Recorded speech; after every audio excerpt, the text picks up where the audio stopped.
I get it. You're probably thinking, my realtor keeps sending me all of these forms. Form 34, Form 21. What about Form 17? What does it mean? I'm gonna tell you today. Stay tuned.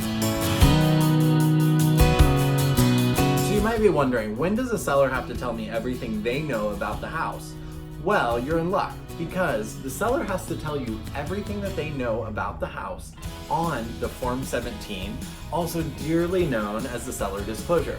So the seller disclosure is a 5-page list of questions that the seller has to answer, and legally they need to disclose everything they know about the property that you're in contract to buy. Some sellers will fill this out before their home goes on the market, and they'll actually provide it to your realtor when you go see the home, so that you can look through that disclosure and see what the seller has disclosed. And sometimes they won't do it until after you're actually in contract with the seller. At that point, if you're in contract and you get the seller disclosure, you have 3 days to review that and make sure that you're comfortable with the information on that form before you proceed to the closing. Now, the seller disclosure is not necessarily comprehensive, but it does give you an idea of what the seller knows about the property. So it will ask the seller questions like, has the roof ever leaked in the past 5 years? Has the basement ever flooded in the past 5 years? Have you done any remodels, and do you have permits for those remodels?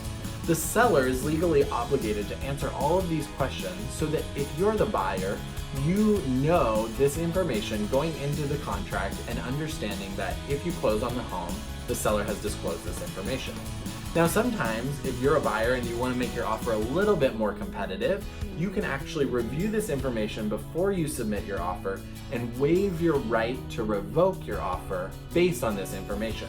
So that basically means that you're not using this form to get out of your offer or out of your contract and get your earnest money back if you've already reviewed this information and you waive your right to revoke the offer. So you should always have a Form 17.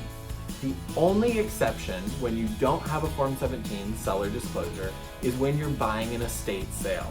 So if you buy an estate, the seller is not legally obligated to provide the Form 17 to you because they may not be the owner of the property and they may not know the history. Because it's an estate sale, someone who probably owned the property before is the one who would have known that information, and so the estate that's selling the home is not required to provide that information to you. So other than that, you should always have a Form 17. You should always be able to review the seller disclosure, and you as the buyer get to decide if you want to purchase that house based on what's in the Form 17 or not. And that is one of your outs to get your earnest money back if you review that information after you're in contract. So there you have it. That's when the seller tells you everything they know about the property, and you get to decide if you still want to buy it. So happy house hunting. Let us know if you have any questions. Would love to hear from you.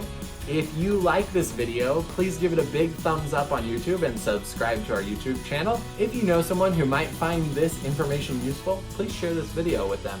We'd love for you to share it. Thanks for tuning in, and we'll see you next week.